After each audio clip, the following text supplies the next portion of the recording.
여러분 안녕하십니까? 전자발찌라는 국가의 통제력을 무력화하고 여성 2명을 잇따라 살해한 혐의를 받는 강모 씨. 범행의 동기와 동선이 선명해지고 있습니다. 살해 동기는 돈과 성관계 거부 때문이었고 전자발찌를 끊고 2번째 살인을 저지른 뒤 경찰서를 제 발로 찾아와서 자수했습니다. 경찰은 강 씨의 신상 공개를 검토하고 있습니다. 먼저 살해당한 여성과 함께 등장하는 영상을 통해 그의 범행 동기를 확인해 보겠습니다. 임상재 기자입니다. 멈춰선 승용차에서 검은 옷을 입은 여성이 내립니다. 다가오는 한 남성, 바로 전자발찌 살해범 강모 씨입니다. 여성은 길가에서 강 씨와 30분 정도 이야기를 나누다 어두운 표정으로 편의점에 들어섭니다. 생수한 병을 사서 계산하는 여성을 길 건너편 강 씨가 계속 지켜보고 여성도 강 씨 쪽을 힐끗힐끗 쳐다봅니다. 가게를 나가려던 여성은 돌연 편의점 직원에게 말을 겁니다. 갑자기 저한테 밖에서 언성이 나면 경찰 좀 불러주세요 그러면 떨면서 얘기하더라고요. 여성은 다시 강 씨와 한참을 얘기했습니다. 다투는 것 같더라고요. 그냥 언성은 안 놓고. 여자분이 차를 타고 가시더라고요. 그냥. 남자분은 집 방향 쪽으로 걸어가고요. 이곳은 강 씨가 평소 담배를 사던 집 근처 편의점이었는데 이 말다툼 8일 뒤 여성은 강 씨의 2번째 살인 피해자가 됐습니다. 강 씨는 채무 실랑이 때문에 이 여성을 살해했다고 진술했습니다. 50대 여성에게 빚을 지고 있었고 일부라도 갚으려고 했지만 이 여성이 전부 갚으라고 독촉해 살해했다고 말한 것으로 전해졌습니다. 전자발찌를 끊고 도주하다 휴대전화를 버스에 놓고 내린 강 씨는 공중전화로 전화를 걸어 여성을 불러냈습니다. 이후 피해자의 차를 타고 서울과 경기도 일대를 돌아다니다 29일 새벽 3시쯤 송파구 한 주차장에서 범행한 것으로 조사됐습니다. 강 씨는 이보다 앞선 26일 저녁 9시 반쯤에 자기 집에서 첫 피해자인 40대 여성을 살해했습니다. 이 여성의 살해 동기에 대해선 성관계를 거부했기 때문이라고 진술한 것으로 알려졌습니다. 강 씨는 지난 5월 출소한 뒤 혼자 지내며 화장품 영업일을 해왔고 두 피해자와는 평소 알고 지내던 사이였습니다. 경찰은 강 씨에 대해 살인 등 혐의로 구속영장을 신청했고 강 씨의 신상을 공개할지 여부도 검토하겠다고 밝혔습니다. MBC 뉴스 임상재입니다. 강 씨가 전자발찌를 끊고 2번째 살인을 저지르기까지 경찰은 그의 집을 5번이나 방문했지만 번번이 헛걸음을 했습니다. 그가 도망을 치던 중 경찰을 발견하고 피해가는 장면도 확인됐습니다. 강 씨의 도주 동선과 경찰의 추적 동선을 홍신영 기자가 비교해봤습니다. 서울역 앞 도로에 멈춰선 검은색 승용차, 한 남성이 내립니다. 바로 전자발찌를 끊고 도주한 강 씨입니다. 5분 뒤 경찰차가 도착해 차량을 수색하고 주차된 차로 돌아오던 강 씨는 이 광경을 보고 급히 뒤돌아 도망칩니다. 경찰과 강 씨의 거리는 불과 10m였습니다. 트렁크 열리니까 옷도 막 나오고 막 티셔츠 나오고 바지 나오고 아침에 그때 와가지고 한참 있었지. 오후해가지고 오후에. 경찰이 3시간 넘게 주변을 수색했지만 간발의 차로 경찰을 피한 강 씨는 버스를 타고 유유히 도망친 뒤였습니다. 강 씨가 첫 번째 희생자인 40대 여성을 살해한 26일 오후 집중관리 대상자인 강 씨가 경기도 하남의 한 업소에 오랜 시간 머물자 서울 동부보호관찰소는 직접 현장을 확인했습니다. 자정을 넘겨 강 씨가 또 외출하자 집으로 출동했다가 강 씨가 귀가한 것이 확인되자 도중에 돌아갔습니다. 이튿날 저녁 전자발찌를 끊고 도주한 강 씨. 경찰은 저녁 6시와 8시, 밤 10시까지 3차례나 강 씨의 집을 찾아갔고 이튿날 2번이나 더 집을 방문했지만 집이 빈 것만 확인하고 발길을 돌렸습니다. 뒤늦게 주말에 신청한 체포영장이 처리되지 않으면서 이미 첫 번째 희생자의 시신이 놓여있던 집 안을 확인할 수 없었던 겁니다. 그 사이 서울역에서 차를 버리고 도망친 강 씨는 버스를 옮겨 타며 서울 서부 일대를 누비고 다녔습니다. 상황이 끝난 건 강 씨가 또 다른 여성 한 명을 살해하고 39시간 만에 제 발로 경찰서를 찾아오고 나서였습니다. 강 씨의 집 안을 들여다봤다면, 서울역에서 강 씨를 잡았다면 2번째 희생은 막을 수 있었던 겁니다. 경찰은 법적 제도적 한계로 인해 현장 경찰관들이 적극적으로 조치하지 못해 아쉬움이 남는다며 피해자 유족들에게 사과했습니다. MBC 뉴스 홍신영입니다. 전과 14범 강 씨는 전자발찌로만 묶어둘 수 없는 흉악범이었습니다. 2005년에 출소했을 땐 연쇄 강도에다 성범죄까지 피해자가 30명 넘었습니다. 그런 강 씨가 가출소로 사회에 다시 나왔는데 범죄를 막을 방법은 없던 건지 조재영 기자가 취재했습니다. 16년 전 서울과 대구를 돌아다니며 강도짓을 벌인 일당이 경찰에 붙잡혔습니다. 당시 이 일당의 주범이 바로 전자발찌 살인범 강 씨였습니다.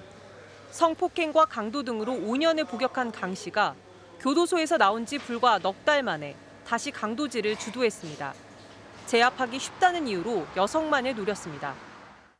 주로 여성들이 이용하는 피부 미용실만 노렸고 차와 금품을 뺏는 차량 날치기도 수차례, 피해자는 30명이 넘었습니다. 당시 1심 법원은 피해 여성의 눈과 입을 테이프로 가린 뒤 폭행해 갈비뼈를 부러뜨리는가 하면 다른 공범과 달리 처절하게 저항하는 여성을 흉기로 위협해 성범죄까지 저질렀다고 질타했습니다. 1심에서 15년형을 선고받은 강 씨는 항소했지만 2심 재판부 역시 국민 생명을 위해 장기간 사회에서 격리시켜야 한다며 일축했습니다. 지난해 6월 전자발찌를 5년간 부착하라는 명령을 내린 재판부도 성폭력 범죄의 습벽이나 재범의 위험성이 상당하다고 지적했습니다. 하지만 강 씨는 출소 석 달 만에 전자발찌를 찬 채 버젓이 살인을 저지르고 전자발찌를 공업용 절단기로 자른 다음 두 번째 살인까지 이어갔습니다. 성범죄 전과도 2번이나 있었지만 신상 정보는 공개되지 않았습니다. 신상 공개 제도가 도입되기 이전에 성범죄를 저질렀기 때문입니다. 방문을 해도 뭐 나중에 없으니까 본인이 찾아와서 저거 쌀 왜 안 주냐 뭐 그래서 가져가고 멀쩡하게 생기셨는데 사건이 터졌을 때도 그분인지 모르는 거예요. 17살 절도를 시작으로 56살 인생 중 23년을 교도소에서 보낸 전과 14범. 이번엔 두 여성의 목숨까지 앗아갔습니다. MBC 뉴스 조재영입니다. 이번 사건으로 과연 전자발찌가 범죄 감시와 예방이라는 재기능을 하고 있는지 또 한 번 질문을 던집니다. 정부는 더 견고하게 만들고 감독 인력도 늘리겠다는 대책을 내놓았는데요. 결국 인력과 예산의 문제입니다. 이재욱 기자입니다. 강모 씨보다 엿새 앞선 지난 21일 전남 장흥에서 50살 성범죄 전과자가 전자발찌를 훼손하고 달아났습니다.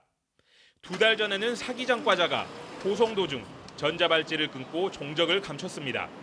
모두 붙잡히지 않고 있습니다. 이런 식으로 당국의 감시망을 벗어난 전자감독 대상자는 올 들어 이달까지 13명. 벌써 지난해 전체 건수와 같습니다.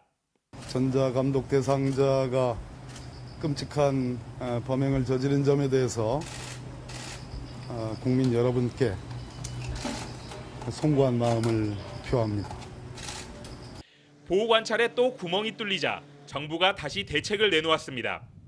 전자발찌를 더 견고하게 만드는 한편 끊고 달아나더라도 신속히 붙잡을 수 있게 경찰과의 협력을 강화하겠다는 겁니다. 훼손 초기의 대응 협력을 강화하고 대상자 범죄 전력 등의 공유 정보를 확대하며 위치 정보 공동 모니터링 방안 등 경찰과의 공조체계 개선을 위해 협의를 지속하겠습니다. 지난달 말 기준 법무부가 관리하는 전자감독 대상자는 모두 4,866명. 보호관찰관 1명이 17명 넘는 인원을 담당하고 있습니다. 작년 말 출소한 조두순처럼 1대1 전자감독이 이뤄지는 건 19명에 불과합니다. 감시 인력을 당장 늘리기 어렵다면 보호관찰 대상자들의 일탈 의지부터 꺾는 게 현실적이라는 지적입니다. 가서는 안 될 곳에 가거나 또는 있어야 될 곳이 없거나 이럴 때 경보를 받을 수 있고 바로 경찰과 실시간 정보 공유해서 경찰이 즉각 출동할 수 있는 이런 체제가 돼야 된다는 거죠. 또 전자발찌 훼손 시점을 전후해 당사자의 이동 경로 등을 파악하려면 교정당국과 자치단체 간의 CCTV 연계도 시급해 보입니다. MBC 뉴스 이재욱입니다.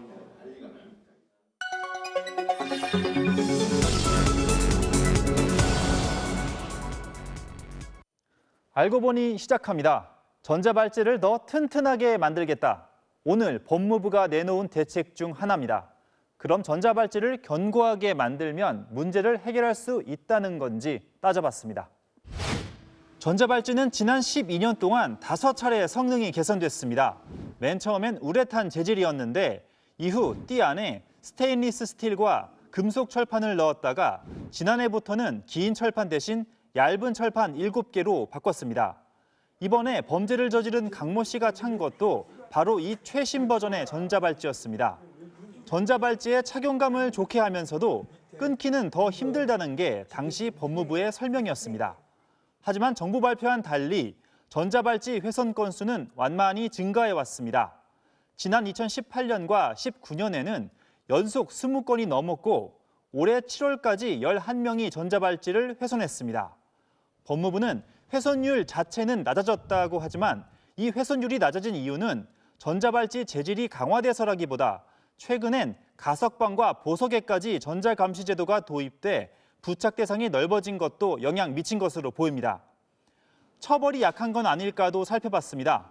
전자발찌를 훼손하면 현행법상 징역 7년 혹은 2천만 원 이하의 벌금을 내도록 돼 있습니다. 그러나 실제 평균적으로 벌금형인 경우가 많았고 징역형도 평균 9개월에 그쳤습니다. 전자발찌를 끊고 범죄를 저지르지 않는 이상 그냥 손괴예요. 진짜 범죄하면 범죄했는 걸로 처벌할 수 있는데. 오늘 법무부 대책 중엔 전자발찌를 차고 야간 통행 금지 등 준수 사항을 지키지 않을 경우 처벌을 강화하는 방안도 포함됐습니다. 하지만 재범 가능성이 높은 전자발찌 착용자의 경우 강제 수사권을 보다 폭넓게 보장하는 게 더 시급하다는 주장도 있습니다. 경찰이 신변을 확보를 해야 되는데 본인의 의사에 반해서 허락을 안 받고 들어가면 불법이라서 못 들어갔다는 거잖아요. 감시 사각지대에 대한 우려도 남아 있습니다. 지난 5년간 전자발찌 착용자 재범 건수는 총 303건에 달하는데 절반 이상이 거주지 1km 이내에서 발생했습니다. 전자발찌를 착용했더라도 집에서 범죄를 저지르면 속수무책인 겁니다. 결국 전자발찌를 튼튼하게 만들고 처벌을 강화하는 게 우선이 아니라 강력 범죄자의 경우 야간에 수용시설에 머물게 하는 보호수용제도라든가 실질적 감시가 이뤄질 수 있는 인력 충원 등이 적극 검토돼야 한다는 지적이 나오고 있습니다. 알고 보니였습니다. 자, 그동안 백신 접종 대상에 포함되지 않았던 12살 이상의 초등학생과 중학생들, 그리고 임신부들도 오는 10월부터는 백신을 맞을 수 있게 됐습니다. 이들에게 먼저 백신을 접종했던 나라들에서 백신의 효과와 안전성이 충분히 확인됐다는 게 정부의 설명인데요. 박윤수 기자가 자세히 전해드리겠습니다. 국내 백신 1차 접종자는 2,864만 명, 접종률은 55.8%입니다. 우리 국민의 절반 정도가 접종을 받았지만 소아청소년과 임신부는 접종 대상에서 제외돼 백신을 맞을 수 없었습니다. 하지만 전 국민의 1차 접종이 마무리되는 4분기부터는 백신 접종 대상이 확대됩니다. 예방접종 전문위원회는 그간 코로나19 예방접종에서 제외하였던 임신부 그리고 12에서 17세 소아청소년에 대하여 접종이 가능하도록 하고 우선 2004년생부터 2009년생까지 12세에서 17세 청소년 276만 명이 해당되는데 식약처에서 12세 이상으로 사용 승인을 받은 화이자 백신을 접종받게 됩니다. 교직원들이 접종을 마친 상황에서 학생들까지 접종에 참여할 경우 학교 내 집단 감염이 크게 줄어들 걸로 기대됩니다. 학생들의 수업 양이나 이런 게 줄어들면서 교육 결손 부분이 자꾸 심각해지고 있기 때문에 학교가 정상적으로 운영될 수 있는 환경을 만든 건 굉장히 중요하다. 다만 정부는 고3 접종 때처럼 학교별로 단체로 접종하기보다는 원하는 학생들에 대해 개별 접종을 추진할 계획입니다. 고위험군인 임신부 27만 명도 10월부터는 화이자와 모더나 등 mRNA 백신을 맞을 수 있게 됩니다. 정부는 미국과 영국, 캐나다 등 이미 임신부에게 백신 접종을 허용한 국가들에서 안전성과 유효성이 확인된 만큼 접종을 허용하기로 했다고 설명했습니다. 미국 질병통제예방센터 CDC도 백신 접종이 유산이나 사산 위험을 증가시키지 않는다고 발표한 만큼 접종을 제한할 이유는 없다고 판단한 겁니다. 선택사항이고 본인이 당뇨라든지 그런 고위험군이시라면은 저는 백신 접종을 하는 것을 권고를 드리고요. 정부는 9월 중 12세 이상 청소년과 임신부에 대한 구체적인 접종 계획을 확정해 발표할 예정입니다. MBC 뉴스 박윤수입니다.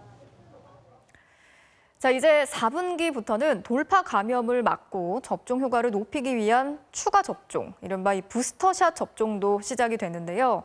일단 2차 접종을 완료한 지 6개월이 지난 사람들이 그 대상인데 그중에서도 고령층과 의료진들이 먼저 접종을 시작하기로 했습니다. 김아영 기자가 설명해 드리겠습니다. 정부가 코로나19 백신 접종 완료 이후 추가로 접종하는 이른바 부스터샷을 4분기에 시작할 것이라고 공식적으로 밝혔습니다. 얀센 백신은 1차 접종을 완료한 지, 다른 백신들은 2차 접종을 완료한 지 6개월이 지난 사람이 부스터샷 대상이 됩니다. 접종 후에 일정 시간이 경과할 경우 항체 효과가 감소하고 돌파 감염이 증가하며 델타 변이 바이러스 유행 등을 감안하여 기본 접종이 완료된 후 6개월 이후부터 추가 접종을 시행하며 일부 만성질환자나 면역 저하자는 예외적으로 접종 완료 뒤 6개월이 안 됐어도 접종하는 방안을 검토하고 있습니다. 접종 순서는 기존 접종에서의 우선 접종 순위가 그대로 적용됩니다. 고령층과 방역, 어린이력 등 고위험군들로부터 늦지 않게 시작하여 순차적으로 접종을 확대해 나갈 것입니다. 부스터샷을 같은 종류의 백신으로 할지 다른 종류로 교차 접종할지 등은 국내외 연구 사례를 검토해 다음 달 결정할 방침입니다. 정부는 또 독감 백신 등 다른 백신과의 접종 간격에 상관없이 코로나19 백신을 맞을 수 있다고 권고했습니다. 지난 26일부터 시작된 18세에서 49세의 백신 접종도 순조롭게 진행되고 있습니다. 사전 예약률은 68.6%지만 지자체 우선 접종 등으로 미리 맞은 경우를 감안하면 1차 접종률은 80%를 넘길 것으로 예상됩니다. 50대부터 70대의 경우 1차 접종률은 모두 90%를 넘어선 걸로 집계됐습니다. 오늘 코로나19 신규 확진자 수는 1,487명을 기록한 가운데 개인 간 접촉으로 인한 감염은 전체 감염 경로의 절반을 차지했습니다. 방역당국은 특히 대형 병원에서 집단 감염이 늘고 있다며 접종 완료자라도 의심 증상이 나타나면 병원 출입을 자제하고 즉시 검사를 받아달라고 당부했습니다. MBC 뉴스 김아영입니다. 당초 오늘 언론중재법 개정안을 처리하기 위한 국회 본회의를 열기로 했는데 여야가 막판까지 힘겨루기를 벌이고 있습니다. 국회 연결해서 자세한 소식 알아보겠습니다. 조명아 기자, 아직 본회의가 열리지 않고 있는 거죠? 네, 아직 국회 본회의는 열리지 않고 있습니다. 여야가 언론중재법 상정 여부를 놓고 막판 협상을 계속 이어가면서 본회의 개의가 계속 미뤄지고 있는데요. 여야 원내 지도부가 박병석 국회의장 주재로 막판 협상을 이어가고 있지만 언론중재법을 오늘 상정해야 한다는 여당과 최소한 일부 조항은 철회해야 한다는 야당의 입장이 접점을 찾지 못하면서 아직 본회의 개의 시간도 잡지 못하고 있습니다. 조금 전 여야 원내대표 협상이 다시 시작됐는데요. 언론중재법을 일부 수정하는 방안을 놓고 막판 줄다리기를 벌이고 있는 것으로 전해졌습니다. 민주당은 저녁 8시 반부터 다시 의원총회를 열고 지금까지 야당과의 협상 상황을 공유하고 최종 입장을 정리할 것으로 전해졌습니다. 자, 그러면요. 오늘 밤에 본회의가 열린다고 해도 언론중재법 상정이 어려울 수 있다는 거죠. 단정하긴 어렵지만 여당 의원들 사이에선 일단 본회의는 열릴 거라는 전망이 우세합니다. 당초 처리 시점을 늦춰 당 안팎의 의견을 더 들어보자는 속도 조절론이 여당 내에서 확산되는 분위기였는데 막상 오늘 의원총회 분위기는 법안에 큰 문제가 없다. 법안 처리를 늦춘다고 야당이 협조해 줄 리 없다는 강경론이 더 많았던 것으로 전해지고 있습니다. 다만 언론단체나 야당이 고의 중과실 추정 등 일부 조항에 대해 반발하는 만큼 이 조항들을 보완하는 선에서 오늘 본회의 상정을 야당과 협상하는 것으로 전해지고 있습니다. 협상 결과에 따라선 일단 언론중재법을 상정하고 일부 조항을 수정하는 본회의가 열릴 가능성이 있습니다. 언론중재법 상정을 유보하기로 결정하더라도 수술실 CCTV 설치법, 사립학교법 등 다른 법안들을 처리하기 위한 본회의는 오늘 밤 열릴 가능성도 있습니다. 자, 만약에 여야 협상이 결렬되면 어떻게 될까요? 국민의힘 등 야당은 이미 합법적 무제한 토론, 이른바 필리버스터를 8월 국회 회기인 내일까지 계속 이어간다는 방침이죠. 이러면 사실상 민주당이 이 법을 8월 국회에서 처리할 방법이 없어집니다. 이럴 경우 9월부터 시작되는 정기국회에서 언론중재법만 따로 9월 초 본회의에서 처리할 가능성과 이참에 공영방송 지배구조 개선 등 다른 언론개혁법들과 함께 수기의 과정을 거쳐 처리하는 방안을 놓고 여당이 고심할 걸로 보입니다. MBC 뉴스 조명아입니다. 민주당에서는 내일부터 경선 투표가 시작됩니다. 이재명, 이낙연 후보는 연일 공약 발표로 정책 대결을 이어갔습니다. 이재명 후보의 이른바 무료 변론 논란을 두고 양측이 설전도 벌였습니다. 이학수 기자입니다. 이재명 후보는 취약계층에 대한 5대 돌봄 국가 책임제를 약속했습니다. 초등생 돌봄을 저녁 7시까지 늘리고 현재 30% 정도인 공공 어린이집 이용 비율을 50%까지 확대하며 어르신 방문 간호 서비스도 확대하는 내용입니다. 비슷한 공약을 내놓은 이낙연 후보와는 추진력이 다르다고 차별화했습니다. 이낙연 후보께서 이제 4대 돌봄 국가 책임제 말씀하셨는데 누가 실제로 실현할 수 있느냐라는 문제라고 생각합니다. 이낙연 전 대표는 첫 경선 투표 지역인 충청에서 나흘째 바닥 민심을 다졌습니다. 충남 민간공항 건설과 충청권 지방은행 설립 지원, 여기에 초대 총리엔 충청 인사를 발탁하겠다고 했습니다. 초대 총리는 충청권 인사를 모시고 싶다 하는 결심을 했다. 인사에 있어서의 소외감, 그리고 각종 개발에서의 지체되고 있는 데 대한 아쉬움. 대법원 무죄 판결이 난 이재명 후보의 선거법 위반 사건 재판에서 일부 변호인들이 무료 변론에 나섰다는 논란에 대해선 당 차원의 검증을 요구했습니다. 누군가 수임료를 대납해 준 게 아니냐는 이낙연 후보 측 공세가 계속되자 이재명 후보 측도 반박에 나섰습니다. 민변 출신 원로 변호사들이 부당한 의혹을 받는 동료 변호사를 지지하는 차원에서 변호인단의 이름을 함께 올리는 건 민변의 관행이라는 겁니다. 변호인단에 포함됐던 송두환 국가인권위원장 후보자도 인사청문회에서 비슷한 취지로 답했습니다. 저는 이게 거의 탄원서 성격이라고 그 당시에 생각을 했습니다. 탄원서에 연명해서 내는 정도다. 부정청탁이 아니냐는 야권의 질의에 송 후보자는 수임료 약정은 없었다고 반박해 공방이 이어졌지만 인사청문 보고서는 결국 합의 채택됐습니다. MBC 뉴스 이학수입니다. 국민의힘은 경선 후보 등록을 시작으로 오늘 경선 버스를 출발시켰습니다. 하지만 경선 방식, 특히 역선택 방지 조항을 두고 후보 사이의 갈등은 더 거칠어지고 있습니다. 김정인 기자입니다. 경선 후보 등록 첫날 윤석열 후보는 충남과 세종을 잇따라 방문했습니다. 500년 조상의 고향 충청의 피를 타고난 것이 자랑스럽다며 충청이 자신의 뿌리임을 특히 강조했습니다.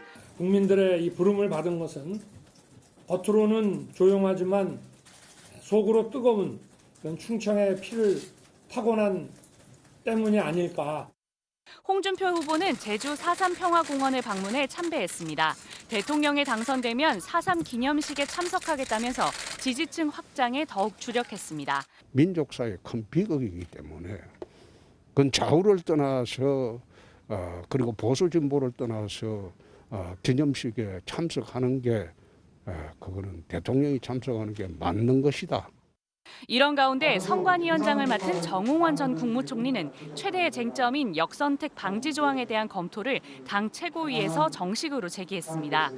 정 전 총리는 MBC와의 통화에서 역선택 방지 조항은 확정된 바 없다며 본 경선만이 아니라 1, 2차 컷오프 때도 적용할지 이번 주부터 검토하겠다고도 말했습니다. 내부 갈등은 더 격해졌습니다. 5일째 대구 경북 지역을 방문 중인 유승민 후보 측은 격한 표현까지 써가며 곧바로 윤 후보를 겨냥해 선관위원장 뒤에 숨어 결정을 뒤집으려 하지 말라고 맹공을 퍼부었습니다. 당에 쓸데없는 평지 풍파를 일으킬 거기 때문에 역선택 방지 조항을 넣는 그런 시도는 당장 중단해 주기를 제가 강력하게 경고를 합니다. 제가 가만히 있지 않을 겁니다. 홍준표 후보도 골목대장을 뽑는 선거로 착각하고 있다며 가세했고 윤석열 후보는 선관위 룰을 따르겠다고 밝혔습니다. 이와 관련해 이준석 대표는 선관위가 결정할 사항이라고 밝혔지만 정 전 총리의 역선택 방지 조항 발언은 경선 버스 출발과 동시에 큰 파열음을 내고 있습니다. MBC 뉴스 김정인입니다. 뉴스데스크는 MBC의 8월 여론조사를 기준으로 여야 대선 후보 중 1, 2위 후보를 모시고 정치 현안에 대한 입장과 정책 비전을 알아보는 대담을 진행하고 있습니다. 오늘 두 번째 순서로 더불어민주당의 이재명 후보 모셨습니다. 자, 안녕하십니까? 네, 반갑습니다. 지난 대선 때는 철이 없었다. 네. 이런 말씀을 하셨는데 지금은 좀 달라지셨나요? 어떻습니까? 많이 변했죠. 그래서 이제 강한 것보다는 부드러운 게 더 유용하다, 효율적이다라는 점도 알게 된 것 같고요. 판세 관련 질문을 좀 드릴게요. 1차에서 이제 본선 없이 그냥 끝내고 싶어하는 또 그런 전망들이 나오고 있는데 뭐 목표야 당연히 그러지 않겠습니까?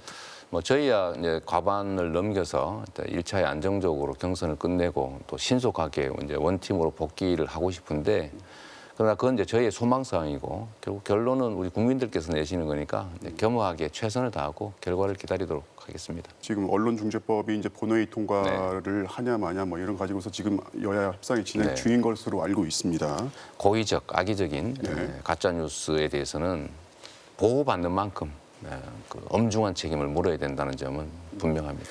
또 한 가지는 제재는 강하게 할수록 제재의 폭은 줄여야 됩니다.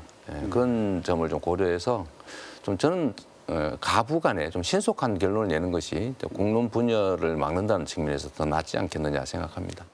공영방송 지배구조 개선에 관련 언급을 하셨습니다. 자, 언제 어떤 방식으로 되는 게 맞다고 보십니까? 뭐 어떤 세력이 집권하더라도 이제 국민의 눈높이에 맞게 국민의 뜻에 따라서 행동할 수 있게 해주는 게 중요하다고 생각합니다. 100% 재난지원금 또 수술실 CCTV 같은 민생 현안은 날치기라도 해야 한다. 그렇게 발언을 하시면서 이게 약간 논란이 됐어요. 그렇습니다. 제가 좀 지나쳤죠. 국민의 뜻에 따라서 책임 있게 처리해야 된다 이 말씀을 드렸던 겁니다. 알겠습니다. 표현이 과했던 건 제가 인정합니다. 가장 최근에 터진 이제 논란이 돼버렸어요. 송두환 지금 인권위원회 위원장 후보자 등으로부터 무료 변론을 받았다는 건데 이게 이제 상대 진영에서는 대납 의혹까지 제기를 하고 있습니다. 해명이 좀 필요할 것 같아요. 제가 참 어처구니가 없는데요. 그 재산이 늘었다는데 제가 취임 전 재산보다 지금 올 초에 신고한 재산 총액이 줄었어요. 그 지배 평가 차액이 이제 많이 늘었기 때문에 실제 이제 그 현금 자산은 그보다 훨씬 많이 줄었습니다. 그 관보에 이미 다 게시돼 있어요. 이제 그 사실은 변호사 비용 지급이 상당 부분 차지하죠. 줄어든 이유는. 그런데 이거를 뭐 재산이 늘었다. 무슨 대납 의혹이 있다. 대납을 누가 해주겠어요? 그럼 이 의혹 자체가 사실과 다르다는 말씀이시죠? 전혀 사실이 아닙니다. 아, 그렇습니까? 그러니까 무료 변론이 아니었다. 변호사들이 저희가 워낙 숫자가 많았는데 이제 실제 변론하신 분들은 다 유료로 다 지급을 했고요.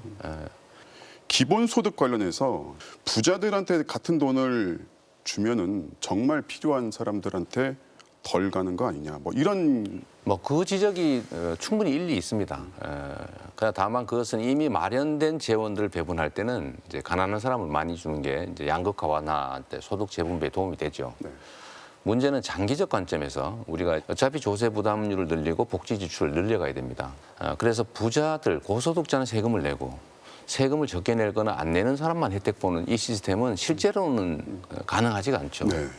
국민들의 동의를 얻어가면서 확대를 하겠다라고 표현하셨는데 그러면 반대로 동의를 얻지 못하면 그럼 이 제도는 중단되는 겁니까? 제가 가정적 질문이라 좀 그러긴 하지만 국민들이 명시적으로 명확하게 반대하면 안 하는 게 맞죠.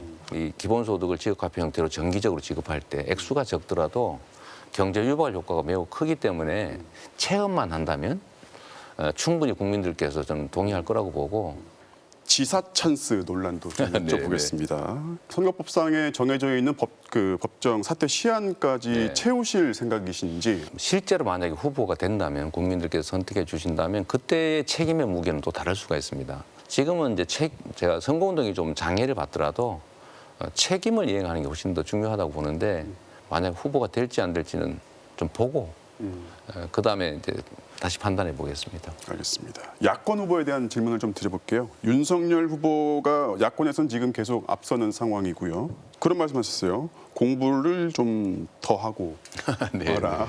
근데 어떠십니까? 정말 안타깝게도요. 뭐 부정식품을 사 먹을 자유를 줘야 된다든지 또는 뭐 세금으로 국민을 지원할 거면 세금 걷지 말아야 된다. 이런 건 사실 야경 국가적 사고거든요. 좀 퇴행적인 그런 부분들을 좀 많이 채워주시면 좋겠다는 생각이 듭니다. 알겠습니다. 지난주에 이제 홍준표 의원님이 첫 저희랑 인터뷰했는데 그때 이제 이재명 후보님이 가장 쉬운 상대다라고 말씀을 하시더라고요. 네. 어떻게 보십니까? 그런 걸 블러핑이라고 그러죠. 그게 이제 뭐 그분은 그렇게 생각할 수 있죠. 뭐 그분의 판단의 자유인데 그래서 제가 뭐라고 하겠습니까? 유승민 후보도 지금 좀 상승세세요. 뭐 역량이 있으시고 또 뭐 신념도 있으신 뭐 그런 훌륭한 부분으로 생각됩니다. 저는 뭐 어떤 후보가 되든 그건 다음이죠. 일단 제가 이제 후보가 되느냐 마냐가 일단 문제인데 대통령의 자질 가운데 나라를 대표하는 품격을 꼽는 분들이 있는데 지금 어떤 대선 전체적인 판에서 그런 품격을 갖춘 후보가 잘 안 보인다. 네. 뭐 맞는 말씀이시죠. 이제 품격만으로 되는 것은 아니고 사실은 이제 실력이 있어야 되겠죠. 왜냐하면 지금은 위기 시대이고 또 해야 될 일은 산적한데 사회적 갈등과 저항도 심하기 때문에 실제 성과를 내서 국민들의 삶을 개선하는 그래서 국가 발전을 앞당기는 이제 그런 실력, 역량이 더 중요하다고 생각됩니다. 품격과 역량 둘 다 중요한데 품격을 더 많이 갖추도록 노력을 해야 되겠죠. 네. 알겠습니다. 마지막으로 유권자분들한테 마무리 인사 한번 하시죠. 네, 제가 우리 국민 여러분께 이 말씀을 분명히 드릴 수 있습니다. 첫째, 저는 약속을 잘 지킵니다. 공약 이행률 95% 이상. 또 두 번째로 실적으로 실력을 증명했다고 생각합니다. 세 번째, 저는 부정부패나 또 측근 친인척 비리 없이 청렴하게 공직생활을 했다고 자부합니다. 자, 오늘 말씀 여기까지 듣겠습니다. 감사합니다. 네, 감사합니다. 네, 지금까지 더불어민주당의 이재명 후보였습니다. 북한이 영변 핵시설에 있는 원자로를 다시 가동한 정황이 국제원자력기구에 포착됐습니다. 핵무기의 원료인 플루토늄을 추출한 것으로 보인다는 분석이 나오고 있는데요. 한미 북핵 수석 대표가 오늘 워싱턴에서 만나서 대응책을 논의할 예정입니다. 서혜연 기자가 취재했습니다. 국제원자력기구 IAEA가 북한이 영변 핵시설을 재가동한 정황을 포착했다고 밝혔습니다. 5메가와트 원자로에서 지난달 초부터 냉각수 방출 등 원자로를 재가동한 여러 징후가 보인다는 겁니다. 영변 원자로는 싱가포르 정상회담 뒤인 2018년 12월 이후 가동되지 않은 것으로 알려졌습니다. IAEA는 특히 방사화학연구소가 지난 2월부터 5개월 동안 가동된 사실도 파악했습니다. 북한은 원자로에서 꺼낸 폐연료봉으로부터 플루토늄을 추출하는 데 걸리는 시간이 5개월이라고 밝힌 바 있습니다. 이를 근거로 북한이 핵무기 원료인 플루토늄을 생산하기 시작했다는 관측도 나옵니다. 북한이 미국과의 대화를 재개하는 과정에서 협상력을 높이려는 의도란 분석이 나옵니다. 지난 2019년 하노이 정상회담에서 북한은 영변 핵시설 폐기를 제재 완화의 조건으로 내걸었지만 협상이 결렬된 바 있습니다. 영변 핵단지의 유용성을 통해서 향후 북미 협상에서 협상 카드 활용하려는 전략적 의도가 담긴 것으로 분석합니다. 이런 가운데 한미 북핵 수석 대표가 우리 시간으로 오늘 밤 워싱턴에서 만날 예정입니다. 당초 북한에 대한 인도주의적 지원을 논의하기 위한 자리였지만 북한의 핵 재개 움직임에 대한 대책도 논의할 것으로 보입니다. 여전히 북핵 문제는 바이든 행정부의 높은 우선순위에 속한다고 봅니다. 저를 일주일 만에 바로 다시 초청을 해서 협의를 다시 갖는 것도 그렇고요. 노 본부장은 현지 시간으로 오는 수요일까지 워싱턴에 머물며 백악관과 국무부 당국자 등과 협의를 이어갈 계획입니다. MBC 뉴스 서혜연입니다. 미군 철수 시한을 불과 하루 앞두고 카불 공항을 겨냥한 로켓포 공격이 일어났습니다. 미국은 미사일 방어 시스템으로 차단했다고 밝혔지만 민간인 사상자가 나올 가능성도 제기됐습니다. 워싱턴에서 여홍규 특파원이 취재했습니다. 불길에 휩싸인 차량에서 검은 연기가 치솟습니다. 주택가에서도 화재가 발생해 주민들이 양동이로 물을 부으며 진화에 안간힘을 씁니다. 카불 공항 근처에서 로켓포 공격을 받은 현장이라며 SNS에 올라온 영상들입니다. 미국 당국자는 카불 공항에 발사된 로켓포 5발을 미사일 방어 시스템이 요격했다고 밝혔습니다. 공격의 배후와 사상자 여부는 아직 알려지지 않았지만 민간인 사상자가 나올 가능성이 제기됐습니다. 백악관은 로켓포 공격에도 불구하고 카불 공항에서 대피 임무는 계속될 거라고 밝혔습니다. 로켓포 공격은 미군이 폭탄을 실은 차량을 드론으로 공습한 다음 날 일어났습니다. 미군은 작전이 성공적이었다며 민간인이 피해를 입었다는 징후는 없다고 밝혔습니다. 하지만 공격을 받은 곳이 민간인이 살던 평범한 주택이고 이번 공습으로 어린이들이 사망했다는 보도가 잇따라 나왔습니다.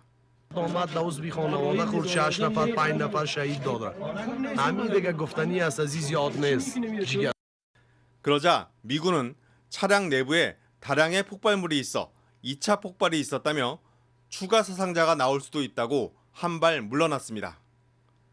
카불 폭탄 테러에 희생된 미군 13명의 유해는 고국으로 돌아왔습니다. 유해 송환식에 참석한 바이든 대통령은 침통한 표정으로 조의를 표했습니다. 이미 야당인 공화당에서 바이든 대통령의 하야와 탄핵까지 거론한 가운데 이번 미군의 공습으로 어린이 등 민간인 사망이 확인될 경우 파문이 커질 전망입니다. 워싱턴에서 MBC 뉴스 여홍규입니다.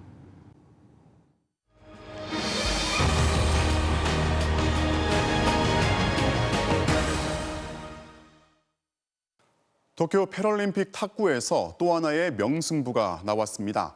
비장애인 경기에서도 보기 힘든 무려 46번의 랠리가 나왔는데요. 한국의 김영건 선수가 이 경기로 소중한 은메달을 목에 걸었습니다. 도쿄에서 송기성 기자가 취재했습니다. 세계 1위 오즈트루크와 2위 김영건의 결승전. 세상의 편견을 깨는 랠리가 오고 갑니다. 받아내기 힘들 것 같은 공도 척척 받아냅니다. 최고의 명장면은 3세트에 나온 46구 랠리였습니다. 휠체어를 끊임없이 옮겨가며 쉴 새 없이 받아내고 또 받아냈습니다. 모두가 끝났다고 생각한 순간에도 두 선수는 끝까지 포기하지 않았고 2.7g의 작은 공 하나에 자신의 모든 걸 실어 넘겼습니다. 최종 결과는 듀스 접전 끝에 김영건의 아쉬운 역전패. 승자는 온몸으로 기쁨을 표현했고 최선을 다한 김영건도 후회는 없었습니다. 올해 결혼해가지고 좀 와이프한테 금메달 따서 더 멋진 모습 보여주고 싶었는데 그래도 뭐 은메달 땄어도 열심히 했으니까 얼른 집에 가서 와이프 보고 싶네요. 너무 잘 싸워서 멋져요. 너무 잘했어.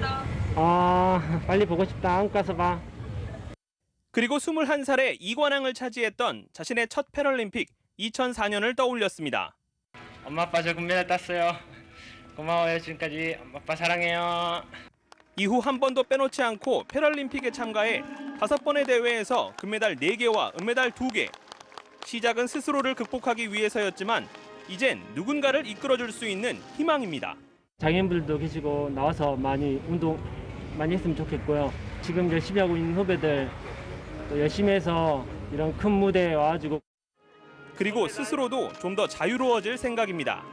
여기 지상에서는 휠체어를 탔지만 스킨스쿠버 하면은 바다에서 좀 자유롭게 움직일 수 있더라고요. 그리고 경치도 되게 좋고 그래서 또 한번 나중에 이제 와이프랑 한번 하고 싶어요. 성실함을 무기로 세계 정상의 자리를 꾸준히 지켜온 김영건. 그의 도전은 여전히 현재 진행형입니다. 도쿄에서 MBC 뉴스 송기성입니다. 정부가 2사 부동산 대책에 포함시켰던 수도권의 새로운 택지 후보지를 오늘 발표했습니다. 경기도 의왕, 군포, 안산 또 화성 일대에 신도시급 규모로 조성하는 데 GTX 노선이 예정된 곳입니다. 차주혁 기자의 보도입니다. 대규모 아파트 단지가 들어선 경기도 의왕시. 이곳에서 좀 떨어진 군포와 안산 경계 지역에 신도시가 들어섭니다. 여의도 면적 2배 규모인 580만 제곱미터의 4만 1000가구입니다. 동탄 신도시와 가까운 화성시 진안동에도 2만 9천 가구 신도시가 조성됩니다. 정부가 확정 발표한 곳은 모두 7곳. 인천 9월, 화성 봉담, 남양주 진건도 포함됐습니다. 3기 신도시보다는 서울에서 멀지만 GTX 신설 계획과 겹치는 곳이 많습니다. 정부는 GTX-C 노선이 들어서면 의왕역에서 서울 양재역까지 20분이 걸린다고 설명했습니다. 정부는 내년 하반기쯤 지구 지정을 완료하고 2026년부터 분양을 시작할 계획입니다. 비수도권에서는 대전 죽동, 세종 조치원과 영기 등 2만 가구 공급 계획이 함께 발표됐습니다.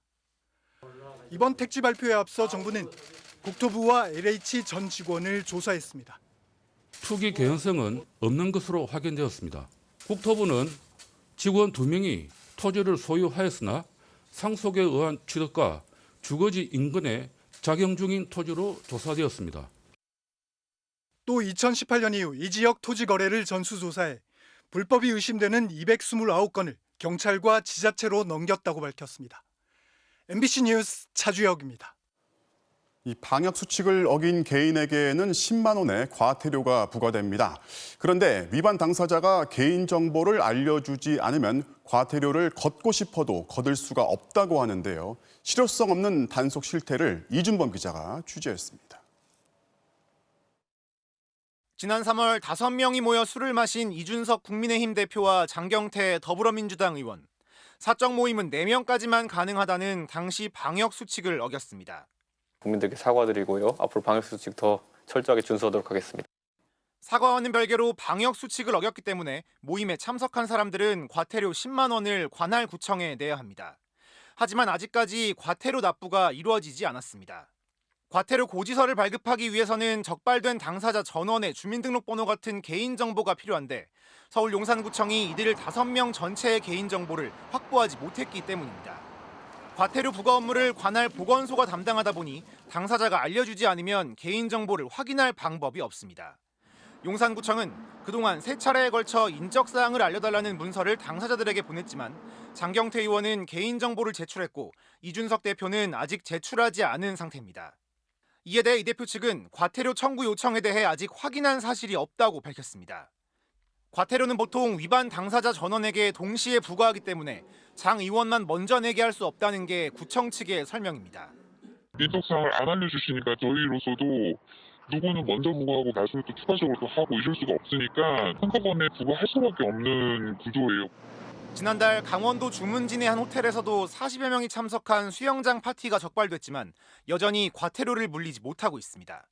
개인정보나 이런 거는 저희들이 확인할 수가 없는 사이여서 이제 경찰에다 수사 의뢰를 했었는데 경찰에서는 그거는 수사 대상이 아니다라고 해서 과태료 집행의 실효성을 높이기 위해 경찰의 협조하에 개인정보를 확보하는 등 보안 대책을 마련해야 한다는 지적이 많습니다.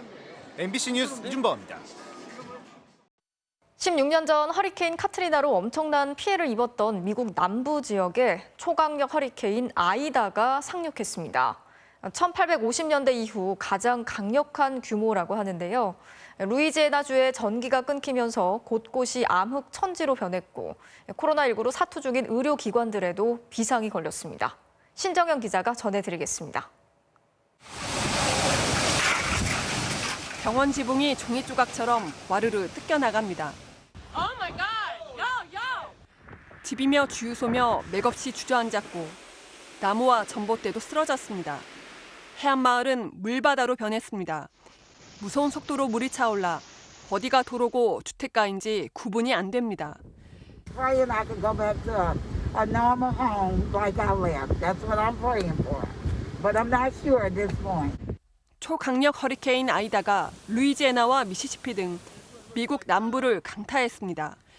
1,800명이 숨진 카트리나 참사 16주기에 덮친 아이다의 위력은 더 강했습니다.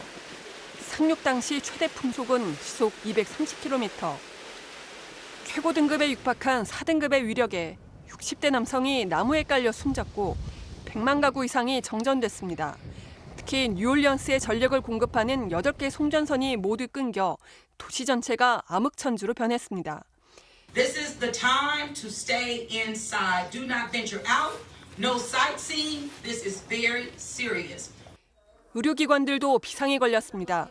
손으로 발전기를 돌리며 산소호흡기를 겨우 가동시키는 상황. 감염 위험에도 코로나 환자들을 집이나 대피소로 옮기고 있습니다.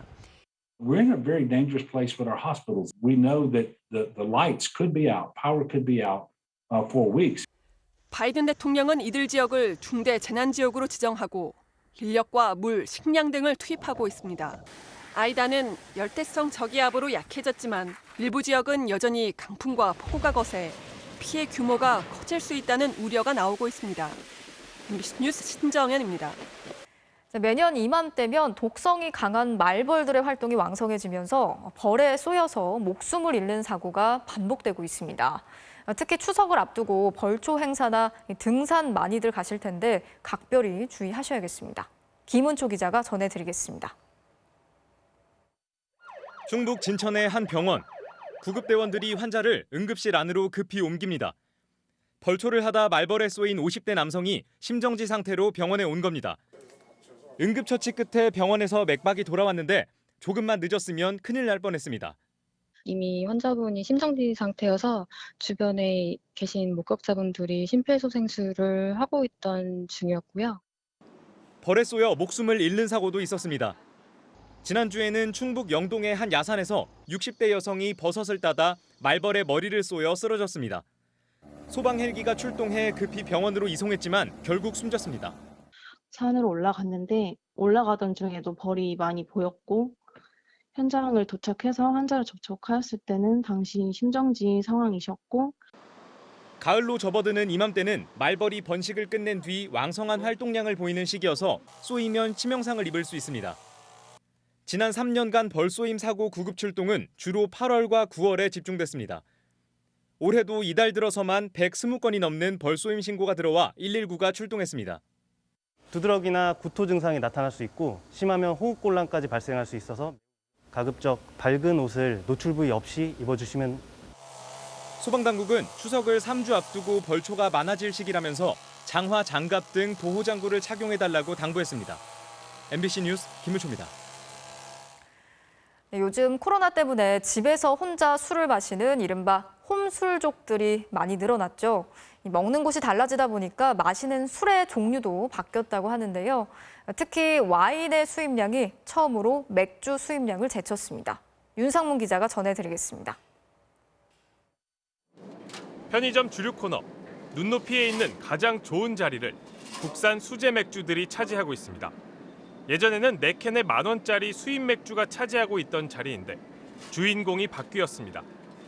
국산 수제 맥주는 작년 매출액이 1,180억 원으로 신기록을 세웠습니다. 1년 전보다 47%나 증가했습니다.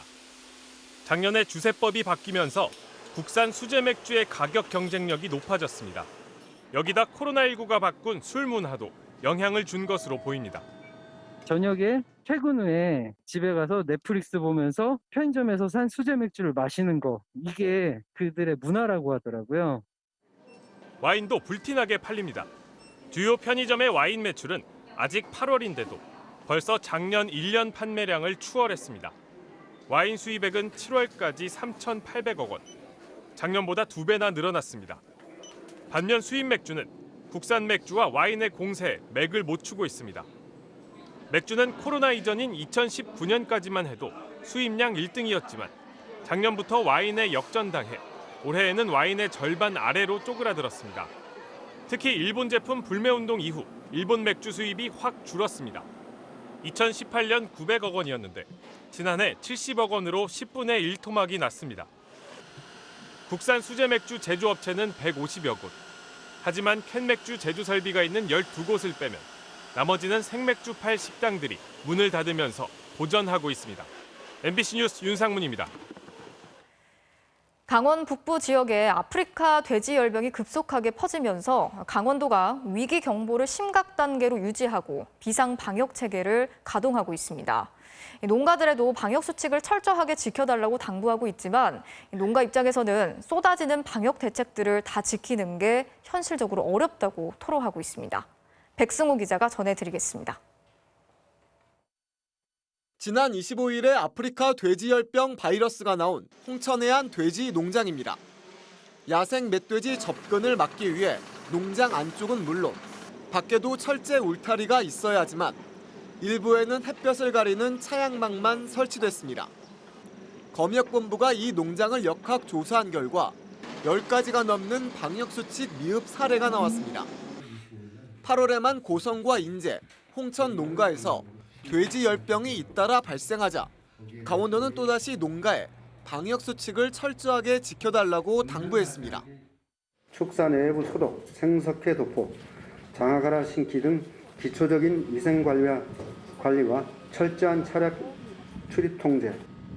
하지만 농가에만 책임을 묻기에는 변수가 너무 많습니다. 지금까지 강원도에서 발견된 바이러스 감염 멧돼지 폐사체는 939건. 이 멧돼지들이 농장 주변에 머물렀다면 분변 등이 빗물을 타고 농장 안까지 흘러들 수 있습니다. 또 강원도에 적지 않은 돼지 농장들이 깊은 야산에 홀로 자리 잡고 있어 차단 방역에 취약합니다. 게다가 돼지 농장에서 일하는 사람들이 대부분 외국인이어서 방역을 위한 소통이 어려운 것도 문제로 꼽힙니다. 외국인들 주로 이제 일하고 있는데 이 친구들이 이제 잘 못 쫓아하는 거죠. 영어도 안 통하고 한국말도 안 통하니까 말이 안 통하는 거죠. 강원도는 3차 울타리 설치 등 새로운 방역 대책을 또 내놨습니다. 농가 입장에서는 지켜야 할 방역 수칙이 늘어날수록 감당할 수 없는 것들이 늘어나는 괴리가 발생하고 있습니다.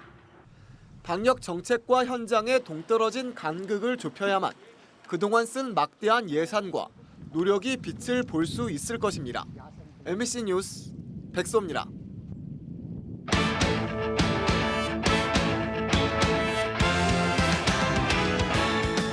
월요일 밤 스포츠 뉴스입니다. 오늘 도쿄에서는 패럴림픽 개막 후 처음으로 애국가가 울려 퍼졌는데요. 남자 탁구 단식 TT1에서 금은 동메달을 싹쓸이했습니다. 우리 선수끼리 맞붙은 결승전. 누구를 응원할 수 없다 보니 코치는 자리를 비우고 생활보도사 2명만 코치석에 앉았습니다. 두 선수의 나이 차만 22살. 하지만 한치의 양보 없는 승부가 펼쳐집니다. 리우 대회 은메달리스트 주영대의 첫 출전인 1995년생 김현욱이 패기로 맞섰지만 세계 1위 주영대의 노련미가 앞섰네요. 게임 포인트를 먼저 주고도 뒤집은 2세트에 이어 4세트 역시 듀스까지 끌고 가 역전에 성공. 김현욱 선수가 먼저 다가가 축하를 건넵니다. 우리 후배가 처음이다 보니까 나보다 조금 더 긴장을 한 것 같아요. 태극기 3장을 다 걸자는 목표 1차 목표였는데 1차 목표를 달성을 했고 최강을 유지하며 가면서 또 이어날 생각입니다. 주영대 김현욱 선수의 이미 동메달을 목에 건 남기원 선수까지 장애인 탁구 사상 최초로 금은 동메달을 모두 석권한 우리 선수들. 이번 대회 첫 애국가가 울려 퍼진 시상식을 말 그대로 화려하게 장식했습니다. 월드컵 최종 예선 홈 2연전을 앞둔 축구대표팀이 오늘 오후 소집돼 첫 훈련을 가졌습니다. 월요일 밤 스포츠 뉴스였습니다.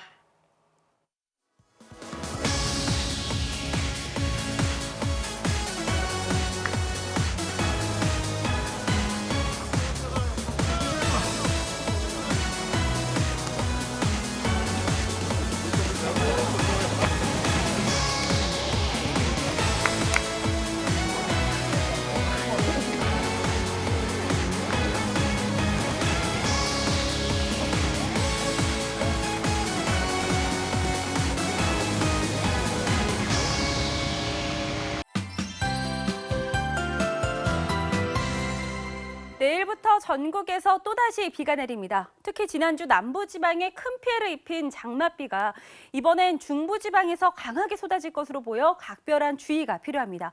이 폭우 집중 시점을 보시면 남북으로 폭이 좁은 비구름이 중부지방 쪽으로 잇따라 들어오면서 내일 낮부터 비가 강해질 텐데요. 특히 내일 밤 자정 이후로는 비구름이 더 폭발적으로 발달하겠습니다. 색이 짙게 표시된 경기 남부와 강원 남부 또 충청도를 중심으로는 시간당 최고 70mm 이상의 물폭탄이 쏟아지겠습니다. 수요일인 모레까지 충청도에는 최고 250mm 이상, 경기 남부와 강원 남부, 경북 북부에 200mm 이상의 많은 비가 내리겠고요. 그 밖에 수도권과 강원도, 경북과 전북에 50에서 150mm 가량입니다. 비는 내일 아침 중부 서해안을 시작으로 낮에는 점차 전국으로 확대되겠고요. 밤부터 해안가에서는 바람도 강해지겠습니다. 아침 최저 기온은 서울 22도, 대구 21도로 오늘과 비슷합니다. 낮 최고 기온이 오늘보다 약간 낮아지면서 서울 24도, 부산 28도를 보이겠습니다. 이번 비는 수요일 낮에 점차 그치겠지만 주 후반까지도 비가 자주 내릴 전망입니다. 날씨였습니다. 8월 30일 뉴스데스크 마치겠습니다. 오늘도 함께 해주신 여러분 고맙습니다.